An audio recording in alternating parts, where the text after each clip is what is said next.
आज मैं आपको एक कहानी सुनाती हूँ। एक छोटी सी प्यारी सी बच्ची की, जिसे बातें करना खूब पसंद था। दूसरे बच्चों की तरह उसका फेवरेट गेम घर घर या टीचर टीचर नहीं था। उसका फेवरेट गेम था बातें बातें।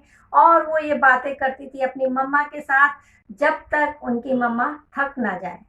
फिर धीरे धीरे बच्ची एंटर हुई कहानियों की दुनिया में, किताबों की दुनिया में। और किताबों की कहानियां दूसरों को सुनाने लगी। फिर अपने मन से बना के दूसरों को कहानियां सुनाने लगी, और उसने एक बना ली पोटली, स्टोरी की पोटली। और वो बन गई प्रोफेशनल स्टोरी टेलर। और इनकी इस पोटली में कहानियां हैं 5 साल के बच्चे से लेकर 60 साल तक के पर्सन के लिए। मैं बात कर रही हूँ आयुषी शुक्ला की, जो कि प्रोफेशनल स्टोरी टेलर हैं, स्टोरी टेलिंग की ट्रेनिंग देती हैं और फाउंडर हैं स्टोरी की पोटली की। आज हम आर्ट ऑफ हैप्पीनेस सीरीज में आयुषी से बात करेंगे स्टोरीज के बारे में। ऑफ कोर्स वो स्टोरी टेलर है तो स्टोरीज के बारे में बात करेंगे, और हम बात करेंगे हैप्पीनेस के बारे में।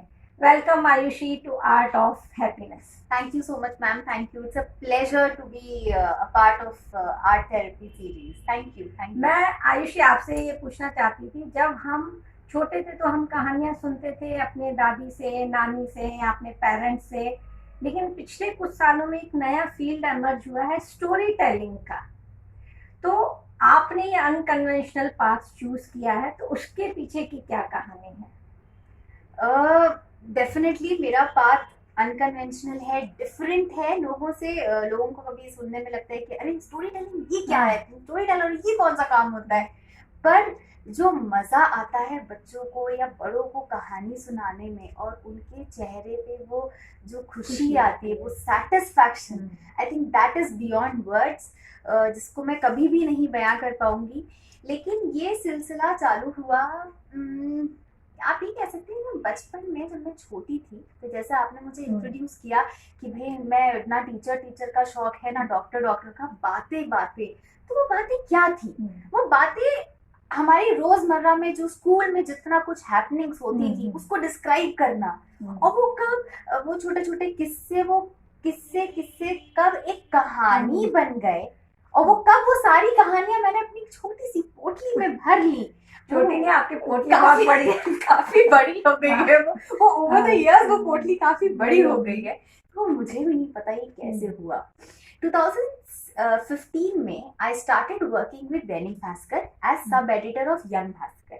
अब यंग भास्कर अपने आप में बच्चों की मैगजीन थी, तो मेरा काम 24/7 बच्चों के आसपास ही घूमता था। उनके लिए कंटेंट ढूंढना, लिखना, या कभी कोई ग्राउंड इवेंट है तो उसमें जाना, बच्चों से इंटरैक्ट करना।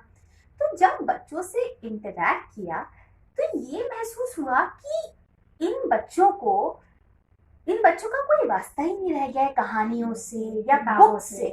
मुझे याद है जब मैं स्कूल में थी तो हम लोग एक बुक खरीदते थे और वो सब में एक्सचेंज होती थी। फिर कोई दूसरी बुक खरीदता है, फिर उसको सब पूरा ग्रुप पढ़ता था। ऐसे करके हमने न जाने कितनी बुक्स और कितनी स्टोरीज पढ़ी हैं, जो मुझे लगा इन बच्चों ने कुछ पढ़ा ही नहीं है। ये इनकी अपनी दुनिया है, वो कंप्यूटर वाली, वीडियो गेम्स वाली, कार्टून्स, बस इतने तक ये लोग सीमित हैं। तो उससे मुझे लगा कि जब मैं बच्चों के लिए लिख ही रही हूँ, कुछ काम उनके लिए कर रही हूँ, तो क्यों ना जो मैंने अपने बचपन में कहानियां सुनी है वही कहानियां इन लोगों के साथ शेयर की जाए। ऑफ कोर्स अब थोड़ा वक्त बदल गया है, तो कहानियों को हल्का सा ट्विस्ट एंड टर्न हमने जरूर करा है, लेकिन हाँ, उनका कहानियां वही है, बस आज का उसमें दौर लग गया है, आज के दौर के हिसाब से वो बन गई हैं।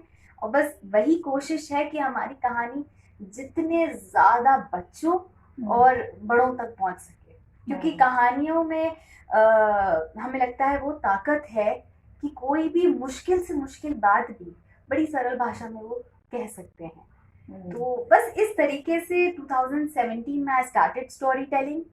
18 में लगा कि एक साल करा तो है, बट किसी एक्सपीरियंस पर्सन से गाइडेंस लेने में कोई हर्ज नहीं है। तो मैंने कथालय से प्रोफेशनल ट्रेनिंग ली, और बस उसके बाद there is no looking back, we just going and spreading happiness through stories. आपने एक बात कही कि कहानियों में एक ताकत होती है। हाँ, कि एक किसी भी मुश्किल बात को सरल सरल भाषा में समझा सकते हैं, ये सबको मालूम है। लेकिन आजकल एक नया एक वर्ड भी सुनने को मिल रहा है, थेरेपेटिक स्टोरी टेलिंग। हाँ। तो वो क्या चीज है? मेरे को ऐसा लगता है कि स्टोरीज में, जैसा मैंने आपको बोला कि कहानियां मुश्किल से मुश्किल बात को भी आसानी से कन्वे कर सकती हैं, तो कहानियां अपने आप में उनमें एक हीलिंग पावर होती है। आपने फॉर एग्जाम्पल, आप किसी मुश्किल में हैं और आप मेरी कहानी सुनते हैं, और मैंने भी वही समस्या, I have also overcome the same problem जो आप जूझ रहे हो, जिस प्रॉब्लम से मैं उससे निकल के आई हूँ। लेकिन rather than simply putting it in words, मैंने उसको एक कहानी का फॉर्म दे दिया। अब आपने मेरी कहानी सुनी, आपने कुछ सीखा मेरी कहानी से, आपको आपकी समस्या का हल मिला। अब उसी चीज को आपने अपनी लाइफ में उसको अप्लाई किया। ओके, तो थेरेपेटिक स्टोरी टेलिंग में जो स्टोरीज होती हैं वो रियल होती हैं कि वो फिक्शनल होती हैं? कुछ रियल होती हैं, कुछ आपकी फिक्शनल भी होती हैं। क्योंकि जब हम रियल स्टोरीज सुनाते हैं तो मुझे लगता है कनेक्ट अच्छा बैठता है। आज मैं आपको अपनी पर्सनल स्टोरी सुनाऊं तो आपको वो ज्यादा अच्छा लगेगा ना, कि बशर्ते मैं कोई एक फिक्शनल कैरेक्टर उठाऊं और उसको उसकी कहानी आपको सुनाऊं। तो मुझे ऐसा लगता है कि जो पर्सनल स्टोरीज होती हैं वो बेटर हील करती हैं। और स्टोरीज में वो ताकत होती है कि वो आपको एम्पावर करें, वो आपको एजुकेट करें और आपको इंस्पायर करें टू डू समथिंग बेटर। तो इसीलिए हम कहते हैं कि storytelling is a therapy and stories have that healing power. तो is this therapeutic storytelling different from human library जो हम सुनते हैं कि ह्यूमन लाइब्रेरी में कोई ह्यूमन अपने किसी ट्रॉमा से गुजरा है और उससे कैसे बाहर निकला है उसके बारे में एक्सप्लेन करते हैं। तो स्टोरी टेलिंग या थेरेपेटिक स्टोरी टेलिंग में आप किसी और की भी स्टोरी सुना सकते हैं। हाँ, मैंने इनफैक्ट बहुत सी वर्कशॉप्स थेरेपेटिक की अटेंड करी हैं, तो उसमें ज़्यादातर लोग अपनी पर्सनल ही स्टोरी सुनाते हैं, जहाँ पे what they have gone through वो वही चीज़ पर्सनली बताते हैं एक कहानी के फॉर्म में। तो उसमें एक आपको लगता है कि यार हाँ, मैं भी तो इसी दौर से गुजर रही हूँ, मैं भी यही चीज़ फेस कर रही हूँ जो इस इंसान ने फेस करी है। तो जब ये कर सकते हैं तो मैं क्यों नहीं कर सकती? इनमें भी तो देखो ये इफेक्टिव हो जाता है, ज़्यादा इफेक्टिव हो जाती है। स्टोरीज में एक हीलिंग पावर है, और जब आप किसी को एक कहानी सुनाते हैं तो उसके दिमाग में वो कहानी कहीं ना कहीं उतर आती है, वो इमेजिन कर पा रहा है उस कहानी को। तो जब वो अपनी आंखों के सामने उस कहानी को देख सकता है तो उससे इंस्पायर भी जरूर होगा। और एक मैंने आपका सेशन अटेंड किया था स्टोरी टेलिंग, आप बच्चों के लिए कर रहे थे, लेकिन मैंने भी वो अटेंड किया था। अच्छा, मुझे याद है आपने एक स्टोरी सुनाई थी, क्योंकि ये जो हुआ था कि आपको एक ही स्टोरी सुनानी है, लेकिन बच्चों को इतना पसंद आया था कि बच्चों ने एकदम से डिमांड करी कि एक और स्टोरी हमें सुनी है, वो भी हॉरर स्टोरी। तो मुझे याद है कि आपने बहुत अच्छे से वो हॉरर स्टोरी सुनाई थी, पूरे एकदम इमोशंस के साथ, और जो आवाजें निकाली थी अलग से सब। और बाद में आपने मुझे बताया था कि आपने वो ऑन द स्पॉट बनाई स्टोरी, ऑन द स्पॉट एकदम बनाते गए, सोचते गए, बोलते गए, कनेक्ट करते गए, आवाजें निकालते गए। तो इस तरह के इंसिडेंट और भी हुए होंगे आपके साथ, जिसमें स्टोरी टेलिंग में अचानक किसी ने डिमांड करी है, कुछ इंटरेस्टिंग इंसिडेंट हुआ होगा, वो सुनाइए। जब इंटरेस्टिंग और ऐसे मेमोरेबल इंसिडेंट्स की बात की जाए तो बहुत सारे, क्योंकि by the grace of God काफी सेशंस हो गए हैं ऑनलाइन ऑफलाइन, तो बहुत सारे किस्से होते हैं। लेकिन एक बहुत ही टचिंग सा किस्सा मैं आपको सुनाती हूँ। भोपाल के एक स्कूल में मैं एक समर कैंप का हिस्सा थी।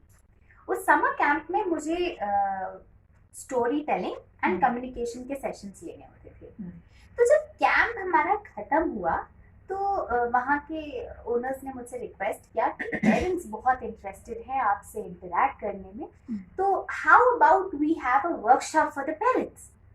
क्योंकि वो काफ़ी बच्चों से उन्होंने काफ़ी सुना है आपके बारे में और वो आपसे बात करना चाह रहे हैं। कभी कोई पेरेंट कहता है कि मुझे बात करना है, तो हम एक कल्मिनेशन डे पे जिस दिन हम सर्टिफिकेट्स देंगे बच्चों को, आपका एक छोटा सा वर्कशॉप कराते हैं। उनका ठीक है, इट्स अ गुड अपॉर्चुनिटी कि भाई पेरेंट्स के साथ इंटरेक्ट करने को मिलेगा। मैंने एक छोटी सी कहानी रेडी करी थी और इनफैक्ट कहानी भी ऐसे रेडी कुछ नहीं करी थी, बस एक दिमाग में थी कि ठीक है ये सुना देंगे। और थोड़ी बहुत मैंने टिप्स एंड ट्रिक्स थी कि भाई ठीक है, पेरेंट्स हैं, छोटे बच्चों के पेरेंट्स हैं, तो इनको कैसे स्टोरी टेलिंग में हेल्प हो, क्योंकि ये घर पे भी कर सकें, बस वो मैंने तैयार किया था। I went to the venue और हमारा सेशन हुआ। सेशन बहुत अच्छा चलता रहा, खूब एक्टिविटीज़। वो होना सेशन था हार्डली फॉर 20 मिनट्स और वो 1 घंटे के ऊपर का सेशन में कन्वर्ट हो गया। हम खूब सारी एक्टिविटीज़ करी मैंने पेरेंट्स के साथ, उनके साथ इंटरेक्ट किया, उनकी जो प्रॉब्लम्स थी वो सुनी, सल्यूशंस दिए और फिर मैंने उनको एक कहानी भी सुनाई ऑन द स्पॉट। जो मुझे उनके व्यूज़ और जो सुनने के बाद जो मुझे समझ आया, उसी के बेसिस पे मैंने कहानी सुनाई। जब मेरी कहानी ख़त्म हुई तो अपन बड़ा नॉर्मल सी टेंडेंसी कि भाई या तो तालियों की एक्सपेक्ट करते हैं या फिर लोग उठ के चले जाए, भाई ये 2 ही चीज़ें होती हैं। ना ताली बज रही थी और ना ही कोई कुछ कह रहा था, तो आई वाज सरप्राइज्ड और मैं थोड़ी परेशान भी हो रही थी कि भाई क्या। लेकिन जब मैंने गौर से देखा तो द पेरेंट्स वर क्राइंग और मुझे समझ ही नहीं आ रहा था कि ये क्या हो गया, ये मतलब व्हाई आर दे क्राइंग। और जब उनसे पूछा कि आप क्यों रो रहे हैं या क्या बात है, तो दे सेड कि आपकी कहानी सुन के हमें रियलाइज हुआ कि हम शायद अपने बच्चों के साथ वो वक्त ही नहीं बिता रहे जो हमारे पेरेंट्स ने हमारे साथ बिताया। जो कहानियाँ हमने सुनी थी कहीं ना कहीं हमें पास ऑन करनी चाहिए थी और वो हमने नहीं करी। और आपकी कहानी सुनने के बाद हमें रियलाइज हुआ कि क्यों ना हम भी ये चीज़ करें, क्यों ना हम भी अपने बच्चों के साथ इसी बहाने थोड़ा वक्त बिताएंगे। तो वो इंसिडेंट मैं कभी नहीं भूलती हूँ। और on hearing everybody's response I was moved to tear कि यार वाकई शायद वो सेशन, वो वर्कशॉप इतनी इफेक्टिव थी कि you know they were realise, उनको रियलाइज होना मेन जरूरी है, जो कि कहानियों के थ्रू होता है। ये मैंने काउंसलिंग सेशन में भी देखा है एक चीज़ कि जब हम किसी को काउंसलिंग करते हैं या मैं वर्कशॉप लेती हूँ, वर्कशॉप करती हूँ किसी भी टॉपिक पे, तो सबसे ज़्यादा बेनिफिट मुझे होता है, दूसरों को तो होता ही है। लेकिन जब हम किसी को चेंज करना या कुछ सिखाना चाह रहे हैं तो पहले हम सीखते हैं। डेफिनेटली। तो आपके साथ भी ऐसा होता है कि जब आप स्टोरी टेलिंग कर रहे हैं, किसी को कुछ बता रहे हैं स्टोरी टेलिंग के थ्रू, तो what you are learning from that? Ranjana ma'am, एक बहुत सिंपल सी चीज़ हम लोग को सिखाई कह सकते हैं या हम लोग सुनते भी हैं कि एक अच्छा कहानीकार होने के लिए आपको एक अच्छा लिसनर होना बहुत ज़रूरी है। बिल्कुल। तो क्योंकि क्या होता है, जब आप किस अच्छे से कोई कहानी सुनेंगे या कोई भी चीज़ जब आप अच्छे से सुनेंगे तभी वो आपके दिमाग में बैठेगी। और अगर वो आपको बहुत अच्छी लगी होगी और वो आपके दिमाग में आपके अच्छे से है, तभी आप उसको बेहतर तरीके से सुना पाएंगे। तो मेरा ये मानना है कि मैं कहानी सुनाऊं या मैं ना सुनाऊं, अगर मैं कोई लिसनर के फॉर्म में भी बैठी हूँ तो मैं उतने ही ध्यान से सुनूं, क्योंकि कब हमें क्या सीखने को मिल जाए हमें नहीं पता। आज मैं इतने सेशंस अटेंड भी कर रही हूँ तो मैं क्या कर रही हूँ, मैं अपनी पोटली ही तो और बड़ी करती जा रही हूँ। मैं 10 कहानियाँ और सुनती हूँ तो मुझे 10 कहानियाँ अपनी पोटली में ऐड करने को मिल रही है। और सबसे मज़ेदार बात मैं आपको बताती हूँ, मैं अपनी कहानियों के एंड में मॉरल नहीं बताती। बिल्कुल। मुझे ऐसा लगता है हर इंसान का अपना एक पर्सपेक्टिव है, एक परसेप्शन है, उसका दिमाग, उसका थॉट प्रोसेस अलग है। एक बार मैं एक वर्कशॉप ले रही थी, स्टोरी टेलिंग वर्कशॉप, और उनको एक एक्टिविटी दी कि भी आपको एक बहुत ही फेमस टेल को ट्विस्ट करना है। and you have to rewrite. So the tale was The Hare and the Tortoise. हम सबने सुनी है भाई, हमारे दिमाग में तो एक ही है कि भाई ठीक है, कछुआ दौड़ता है, वो सो जाता है और फिर रैबिट आगे बढ़ जाता है, लेकिन फिर जीतता अल्टीमेटली हमारा टॉर्टोइस है। ठीक है, slow and steady wins the race, हम लोग बचपन से यही सीखते आ रहे हैं। I wanted my audience to tell me a different story. अच्छा, मैं भी क्यूरियस थी क्योंकि मैंने हार्डली 2 या 3 ही उसके ट्विस्ट एंड टेल्स में कर पाई थी, बहुत ज्यादा मेरा भी दिमाग नहीं चला। After say 30-40 minutes, my audience started coming up with their stories. Believe me, Ranjana ma'am, I was surprised. I was in awe with the stories that they came. वो बच्चे थे कि बड़े? वो बच्चे थे। उनकी कहानियों में जो लेवल ऑफ इमेजिनेशन था, शायद मैं वहां तक पहुंची ही नहीं। मतलब हम बच्चों को मौका दें तो वो क्या सोच सकते। एंड नॉट ओनली उनकी इमेजिनेशन, हर स्टोरी में एक लर्निंग जरूर अटैच थी। कहीं पे उन लोगों ने वो खरगोश और क्या कहते हैं आपकी हेयर एंड द टॉर्टोइस की दोस्ती करवा दी थी कि भाई together we will win the race, हम साथ में करेंगे। कहीं पे किसी की शादी हो रही थी, मतलब weird and wild tales, but वो मीनिंग और वो एक अपना कोई ना कोई लर्निंग निकालना डेफिनेटली वाज देयर। तो ये मेरे लिए एक लर्निंग होती है। मैं तो नहीं सोच पाई थी, लेकिन वो बच्चे कहीं ना कहीं सोच लिए थे। तो हमें बच्चों को मौका देना चाहिए, तो वो कुछ भी कर सकते हैं, कुछ बच्चों क्या मैम, मुझे लगता है बड़ों को भी अगर मौका मिले तो उनकी भी इमेजिनेशन कहाँ जाए और हमें क्या क्या सीखने को मिले, यू जस्ट नेवर नो। ये तो फैक्ट है। अच्छा आयुषी, क्योंकि आप आर्ट ऑफ हैप्पीनेस वाले प्रोग्राम में हैं, तो एक सवाल तो मैंडेटरी है, what is happiness for you? Happiness ma'am, जब मैं कोई कहानी किसी को सुनाती हूँ तो अगर मेरी ऑडियंस मेरे इमोशंस को फील कर पाती है, कनेक्ट कर पाती है, बी इट लाफ्टर, सैडनेस और एंगर या कोई भी इमोशन हो, तो मेरे लिए वो हैप्पीनेस है कि मैं जो उनको कन्वे करना चाहती हूँ, जिस फील और इमोशन के साथ उन्हें कन्वे करना चाहती हूँ, तो अगर वो भी उतने ही फील के साथ उसे समझ पा रहे हैं, तो दैट इज हैप्पीनेस। वो जो सेटिस्फैक्शन उनके चेहरों पे दिखता है, मतलब दूसरों को खुशी देने में जो खुशी मिलती है, बस वही वाली बात है। एंड स्टोरी की पोटली का मोटो ही यही है, खुशियां बांटना कहानियों के द्वारा। तो आप यहाँ से भी खुशी बांटे बिना नहीं जा पाएंगे, क्योंकि आप स्टोरी टेलर से एक स्टोरी तो बनती है। डेफिनेटली। आज मैं आपको ले चलूंगी अफ्रीका। ओके, हम लोग जाएंगे अफ्रीका और एक वहाँ की कुछ देखते हैं वहाँ क्या हमारे लिए खजाने में है। आज एक एंथ्रोपोलॉजिस्ट था। अब भाई एंथ्रोपोलॉजिस्ट है तो उसको लोगों के बारे में जानना, उनको पहचानना, स्टडी करना, वही उसका काम है।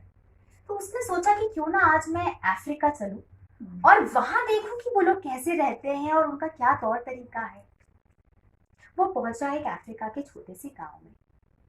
वहां उसे ढेर सारे बच्चे मिले, तो उसके लिए अच्छा मौका था कि चलो इन बच्चों को देखा जाए कि इन्हीं को आज समझते हैं, इन्हीं को आज पढ़ते हैं। ये बच्चे तो भाई भगवान का रूप है और उनसे बेहतर कोई नहीं है। उस एंथ्रोपोलॉजिस्ट ने उन बच्चों को एक लालच दिया। उन्होंने कहा, इधर आओ, सारे के सारे इधर आओ। सब दौड़े दौड़े गए। उस एंथ्रोपोलॉजिस्ट ने कहा कि देखो, ये है एक बास्केट और इस बास्केट में है बहुत सारी टॉफीज, चॉकलेट्स और वो सारी मिठाइयां जो तुम्हें बहुत पसंद है। अब बच्चे क्या, आप भी अगर कभी सोचे कि आपके सामने एक चॉकलेट से भरा हुआ बास्केट है और वो सारी चीजें हैं उस बास्केट में जो आपको पसंद है, तो डेफिनेटली आपके मुंह में पानी आएगा।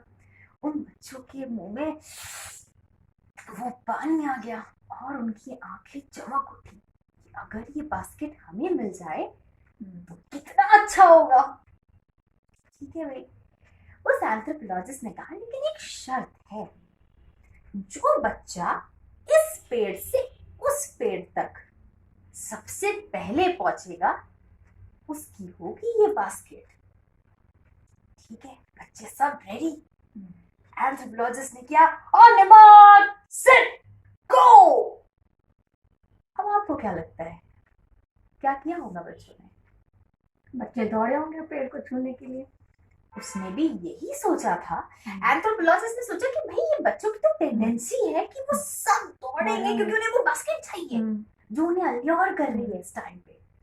लेकिन उन बच्चों ने जो किया वो बड़ा ही शॉकिंग था। उन बच्चों ने एक दूसरे का हाथ पकड़ा, साथ में दौड़े, उस बास्केट तक पहुंचे, इक्वली उन मिठाइयों को, चॉकलेट्स को डिस्ट्रीब्यूट किया और सबने मिल के खाया। तो एंथ्रोपोलॉजिस्ट बड़ा शॉक में कि भाई ये इतने छोटे बच्चे और इस तरीके का बिहेवियर, उसको हजम नहीं हुई ये बात और वो तुरंत पहुंचा उन बच्चों के पास कि भाई ये तुमने क्या किया, ये क्या था ये। तो उन बच्चों ने एक शब्द लिया, उबंतु। उबंतु अफ्रीका में उबंतु का मतलब होता है हम हैं, मैं हूं आपकी वजह से। हम कैसे खुश हो सकते हैं, मैं अकेले कैसे खुश हो सकती हूँ जब बाकी सब उदास हैं। तो अगर वो एक बच्चे को वो बास्केट मिलती तो बाकी सब तो उदास ही रह जाते। तो मैं हूँ आप सबकी वजह से। वाह, क्या खूब कहानी सुनाई, क्या खूब। आपने सही कहा कि कहानियों के माध्यम से जो लर्निंग बहुत इफेक्टिव हो जाती है। मतलब आज मैं अपने लिए भी ये, मेरे लिए भी ये कहानी अप्लाई होती है। भाई मैं कैसे हूँ, मैं कहानीकार कैसे बनी, क्योंकि मुझे ऑडियंस मिली है। तो मैं तो आप सबकी वजह से हूँ एक कहानीकार। अगर मेरे पास कोई लिसनर नहीं होगा तो मैं एक अच्छी कहानीकार कैसे बनूंगी। तो मैं तो आप सबकी वजह से हूँ एक कहानीकार। क्या खूब बात कही। मन तो नहीं कर रहा आपसे बिछड़ने का लेकिन क्या करें, वक्त हो गया है, हमको यहीं पे फिनिश करना पड़ेगा। थैंक यू सो मच कि आपने इतनी सारी बातें शेयर करी, हमको स्टोरीज के बारे में बताया, थेरेपेटिक स्टोरीज बताई। Thank you so much. Thank you so much. मुझे बहुत खुशी हुई कि मैं आपके प्लेटफॉर्म के जरिए कहानियों को और भी ज्यादा स्प्रेड कर पा रही हूँ। Thank you so much. Thank you.